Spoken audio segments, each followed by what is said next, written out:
લક્ષ્ય ન્યૂઝ, એક નજર, એક લક્ષ્ય. ડભોઈ પંથકમાં શ્રીજીના ઉમળકાભેર વિસર્જન યાત્રાઓ નીકળી. ડભોઈ નગર સહિત તાલુકા પંથકમાં ગણેશ વિસર્જનને લઈ ભક્તોમાં ભારે ઉત્સાહ જોવા મળ્યો. ઠેર ઠેર ડીજેના તાલ સાથે નૃત્ય કરતા યુવક મંડળના યુવકો ભક્તો જોવા મળ્યા હતા.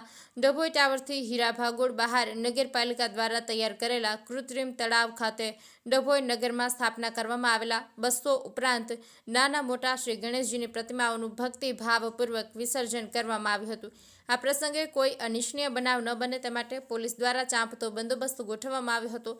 ગણપતિ બપ્પા મોરિયા, આવતા વર્ષે જલ્દી આવ એવા નાદ સાથે 10 દિવસ શ્રી ગણેશજીની સ્થાપના કરી આરાધના અને ભક્તિભાવપૂર્વક શ્રીજીની પ્રતિમાનું પૂજન કરી આજે ભક્તિભાવપૂર્વક ગણેશ વિસર્જન કરવામાં આવ્યું હતું. ડભોઈ નગરપાલિકાના મુખ્ય બજારોમાંથી શ્રીજીની વિસર્જન યાત્રા ભારે ધામધૂમપૂર્વક અને ડીજેના તાલ સાથે નીકળી હતી.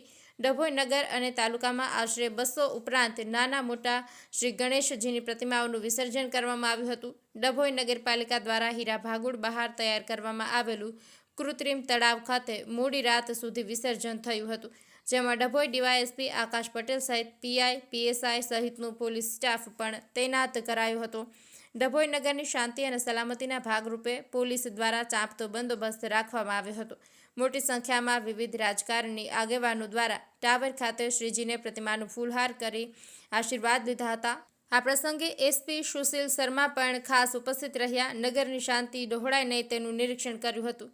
નિરંજન ચૌહાણ, ડભોઈ.